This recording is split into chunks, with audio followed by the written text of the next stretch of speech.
আমি না আগাগোড়া ভীষণ ভাঙাচোরা একটা মানুষ। অল্পতেই খুব ঠুনকো জিনিসে কেন জানি না আমি ভেঙে যাই পুরোপুরি। আমাকে ধুলোয় মিশিয়ে দিতে কারো খুব একটা বেশি কিছুর দরকার পড়েনি কখনো। শুধু ওই ভালোবাসা দেখিয়ে হঠাৎ করে তা কমিয়ে দেওয়াটাই যথেষ্ট আমার জন্য। আমি সহজেই কোনো কিছু মেনে নিতে পারি না। আঘাত ছড়াতে কিংবা ভালোবাসায় বিশ্বাস আনতে সময় লাগে আমার। হুট করে কিছু হয় না আমাকে দিয়ে। কিন্তু যখন ওই আঘাতটা সরিয়ে ভালোবাসার প্রতি কিছুটা বিশ্বাস এনে বসি, তখনই প্রত্যেকবারেই কিছু না কিছুভাবে আবার ভেঙে যাই। বুঝি না কিছুতেই।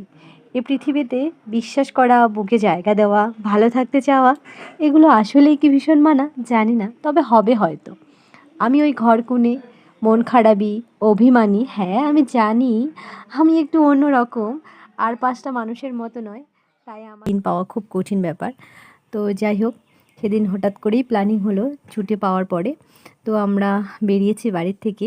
আর যে জায়গাটা এসেছি, তো জায়গাটা আমাদের বাড়ির থেকে খুব একটা বেশি দূরে নয়। ওই ধরো ২৫ থেকে ৩০ কিলোমিটারের মধ্যে। তো এর আগেও আমি এখানে এসেছিলাম। তখন কি বলো তো, শীতকাল ছিল।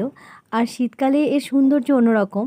তখনও সুন্দর, তবে এবার একটু বেশিই ভালো লাগছে। কেননা কয়েকদিন যাবৎ ভীষণ বৃষ্টি হচ্ছে।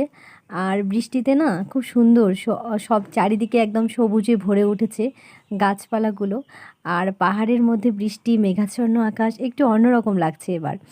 তো চারিদিকটা একদম নিস্তব্ধ, এত ভালো লাগছে কি বলবো আর। আর পাহাড়ে এসেছি, চা মোমো এগুলো তো ছাড়া হয়ই না। তো আমরা দুজনেই চাটা খেয়ে নিলাম। চা এবং মোমো খেয়ে নিয়েছি, সাথে ঝালমুড়িও ছিল। বেশ ভালো কাটিয়েছিলাম দিনটা। আর যখন সময় কাটানোর পর এবার তো ফিরতে হবে। আর মায়াবী পাহাড়টা আসার সময় এত বেশি মায়াবী মনে হচ্ছিল। আর যখনই আমি পাহাড়ে যাই না কেন, আসার সময় কেন জানি না আমার মনে হয় পাহাড়ে যদি একটা বাড়ি থাকতো কত ভালোই না হতো। কিন্তু কি বলো তো, পাহাড়ে যারা থাকে তাদের জীবন জীবিকা তো অন্যরকম হয়। এখানে থাকা আমাদের পক্ষে খুবই কঠিন হয়ে যাবে। যাই হোক, পাহাড় আমাদের ভালো লাগাই থাকলো। আর বারবার পাহাড়ের প্রেমে পড়তে চাই। তো আমার মতো কারা কারা আছো যারা পাহাড়ে গিয়ে পাহাড় থেকে আসতে অনেক বেশি কষ্ট হয়?